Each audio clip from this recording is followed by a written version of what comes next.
Hello students, welcome to RS Group of Schools. I am Gaurav Sharma, your computer teacher. Today we are going to discuss about the topic features of Linux. आज हम आपको Linux operating system के features के बारे में बताएंगे, जिसमें जैसे कि हमने लास्ट वीडियो में आपको Linux ऑपरेटिंग सिस्टम की हिस्ट्री बताई थी कि Linux ऑपरेटिंग सिस्टम को किसने बनाया और कब बनाया और उसके क्या क्या इम्पोर्टेंट उसके पॉइंट्स थे जो हमने डिस्कस किए थे वहाँ पर। आज हम उसके फीचर्स के बारे में डिस्कस करेंगे कि हमारा Linux ऑपरेटिंग सिस्टम इतना ज़्यादा पॉपुलर क्यों है और उसकी क्या क्या विशेषताएं हैं, उसके बारे में आज हम डिस्कस करेंगे। तो यहाँ पर पॉइंट वाइज फीचर्स लिखे हुए हैं, इनको हम यहाँ पर इलेबोरेट करेंगे। जैसे कि सबसे पहले यहाँ पर लिखा हुआ है Linux ऑपरेटिंग सिस्टम की सबसे मेन जो विशेषता है वो है मल्टी यूजर ऑपरेटिंग सिस्टम।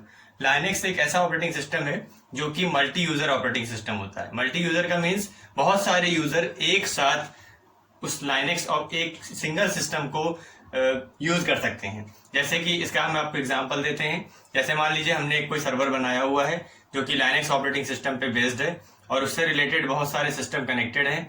तो जब उस सर्वर को बहुत सारे यूजर अलग अलग डिफरेंट लोकेशन से एक साथ यूज करते हैं, एक्सेस करते हैं और वो उनको रिस्पॉन्स भी करता है, तो यहाँ पर ये मल्टी यूजर ऑपरेटिंग सिस्टम को शो करता है। इसी तरीके से मल्टी प्रोग्रामिंग, बहुत सारी प्रोग्राम्स एक साथ वहां पर एग्जीक्यूट कराए जा सकते हैं। मल्टीटास्किंग भी इसी से रिलेटेड है, ठीक है। तो इस तरीके से हमारा Linux ऑपरेटिंग सिस्टम जो है वो बहुत सारे काम को, बहुत सारे वर्क्स को और बहुत सारे यूजर्स को सपोर्ट एक साथ कर सकता है, ठीक है। नेक्स्ट जैसे यहाँ पर देखिए, यहाँ पर एक टॉपिक लिखा हुआ है CLI एंड GUI। अब देखिए CLI और GUI का क्या मतलब है। CLI का मतलब होता है कमांड लाइन इंटरफेस और GUI का मीन्स होता है ग्राफिकल यूजर इंटरफेस, ठीक है। अब CLI और GUI से क्या यहाँ पर रिलेशन है कि जो हमारा Linux ऑपरेटिंग सिस्टम होता है वो कमांड बेस्ड वर्क भी करता है और ग्राफिक्स बेस्ड वर्क भी करता है। कैसा कमांड बेस्ड? जैसे कि हम अगर उसमें कोई वर्क कराना चाहते हैं, तो जैसे आपने डॉस में अगर किसी ने देखा है तो डॉस ऑपरेटिंग सिस्टम जब एक्सेस करते हैं, यूज करते हैं, तो वहां पर सारी चीजों को कमांड्स दे करके हम लोग एग्जीक्यूट कराते हैं। मान लीजिए हमें किसी काम को कर कोई फाइल ओपन करनी है, कोई डायरेक्टरी ओपन करनी है, क्लोज करनी है, तो हम कमांड टाइप करते हैं, तो वो होता है कमांड बेस्ड। और अगर वही चीज हम माउस से क्लिक करके यूज करते हैं तो वो GUI बेस्ड ऑपरेटिंग सिस्टम कहलाता है। तो Linux ऑपरेटिंग सिस्टम एक ऐसा ऑपरेटिंग सिस्टम है जो दोनों टाइप के फंक्शंस को परफॉर्म करा सकता है, दोनों टाइप का इंटरफेस वो यूज करता है। इसके बाद में यहाँ पर लिखा हुआ है supports Unix and DOS. Means Unix और डॉस के बहुत सारे कमांड्स को, बहुत सारे जो उसके फंक्शंस फीचर्स हैं उनको Linux ऑपरेटिंग सिस्टम सपोर्ट करता है। ये भी इसका एक अच्छा फीचर है। इसके बाद में यहाँ लिखा है अपाचे वेब सर्वर। हमारे Linux ऑपरेटिंग सिस्टम का एक अपना पर्सनल वेब सर्वर होता है जो कि बहुत ही ज़्यादा मोस्ट पॉपुलर और बहुत ही ज़्यादा इम्पोर्टेंट है। इसकी हेल्प से बहुत सारे सिस्टम्स को आपस में कनेक्ट करके आपस में कम्युनिकेशन कराया जा सकता है। तो ये हमारा अपाचे वेब सर्वर जो कि Linux ऑपरेटिंग सिस्टम का होता है। फिर यहाँ पर एक लास्ट टॉपिक आपको दिख रहा है जो कि Linux ऑपरेटिंग सिस्टम का सबसे मोस्ट इम्पॉर्टेंट पार्ट है। मोस्ट इम्पॉर्टेंट पार्ट क्यों कहेंगे? क्योंकि इसमें लिखा हुआ है नो वायरस कैन अटैक। हमारे Linux ऑपरेटिंग सिस्टम पे वायरसेस अटैक नहीं कर पाते हैं, जिसकी वजह से ये बहुत ही ज़्यादा इम्पॉर्टेंट और यूजफुल ऑपरेटिंग सिस्टम बन जाता है। क्यों नहीं कर पाते हैं? इसका स्ट्रक्चर हमने आपको लास्ट टाइम बताया था कि जो हमारा Linux ऑपरेटिंग सिस्टम होता है उसका कोर जो होता है वो कर्नल होता है। अब कर्नल के पास में कोई भी वायरस अगर आएगा तो यहाँ पर उसको एप्लीकेशन सॉफ्टवेयर के थ्रू होते हुए जो हमारा कर्नल के अंदर भी एक है वो है हार्डवेयर, ठीक है।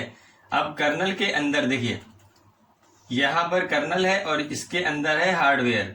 अब हार्डवेयर के पास हार्डवेयर से इंटरेक्शन कराने के लिए हमारा ऑपरेटिंग सिस्टम होता है। यूजर हार्डवेयर से इंटरेक्शन किसके माध्यम से करता है? ऑपरेटिंग सिस्टम के माध्यम से। और ऑपरेटिंग सिस्टम से बात करने के लिए हमें एप्लीकेशन सॉफ्टवेयर की जरूरत होती है, ठीक है। तो हम यूजर जो होता है वो डायरेक्ट ऑपरेटिंग सिस्टम से एक्सेस नहीं को यूज नहीं करता है, वो पहले एप्लीकेशन सॉफ्टवेयर को यूज करता है और एप्लीकेशन सॉफ्टवेयर के थ्रू वो ऑपरेटिंग सिस्टम को और फिर वहां से वो हार्डवेयर से इंटरेक्शन करता है। ठीक है, तो जो हमारा operating system Linux operating system है वो दो पार्ट में बटा होता है। ये आपको इसके पहले इसके बारे में बताया गया था कि जो हमारा लाइनक्स ऑपरेटिंग सिस्टम है वो कर्नल और शेल इन दो पार्ट्स में बटा होता है। तो कर्नल जो होता है वो ऑपरेटिंग सिस्टम का कोर पार्ट होता है, शेल उसका आउटर पार्ट होता है। एक तरीके का शेल मतलब आवरण, जैसे कि आप जानते हैं। तो अगर किसी भी यूजर को अगर एक्सेस करना है तो पहले वो शेल से होकर के कर्नल के पास जाता है। शेल जो होता है वो ऑथेंटिकेशन का भी काम करता है, ऑथराइज्ड यूजर को ही एक्सेस करने देता है। अनऑथराइज्ड यूजर सिस्टम को एक्सेस कर ही नहीं पाता है, और जब अनऑथराइज्ड यूजर सिस्टम को एक्सेस ही नहीं कर पाएगा तो फिर वो कोई अनऑथराइज्ड एक्टिविटी भी नहीं कर पाएगा। तो इसकी वजह से इसी तरीके से जब कोई वायरस आते हैं तो वो ऑथराइज्ड नहीं होते और हमारे ऑपरेटिंग सिस्टम को डिस्टर्ब नहीं कर पाते हैं। तो इस वजह से हम कह सकते हैं कि no virus can attack in Linux operating system. ये इसका एक बहुत ही ज्यादा बेस्ट फीचर होता है। तो इस तरीके से हमारे लाइनक्स ऑपरेटिंग सिस्टम के फीचर्स यहाँ पर बताए गए हैं जो कि आपने देखे हैं। इसके बाद हम लोग इनको अच्छे से पहले समझिए और इसकी हिस्ट्री और ये फीचर्स, इनको अगर आपने समझ लिया तो आधा पोर्शन आपका लाइनक्स का कंप्लीट हो जाता है। जो इसकी डिटेल है वो आपको नोट्स में भेजी गई है, उनको अच्छी तरीके से पढ़िए और समझिए। और नेक्स्ट वीडियो में हम लोग नेक्स्ट टॉपिक की बात करेंगे।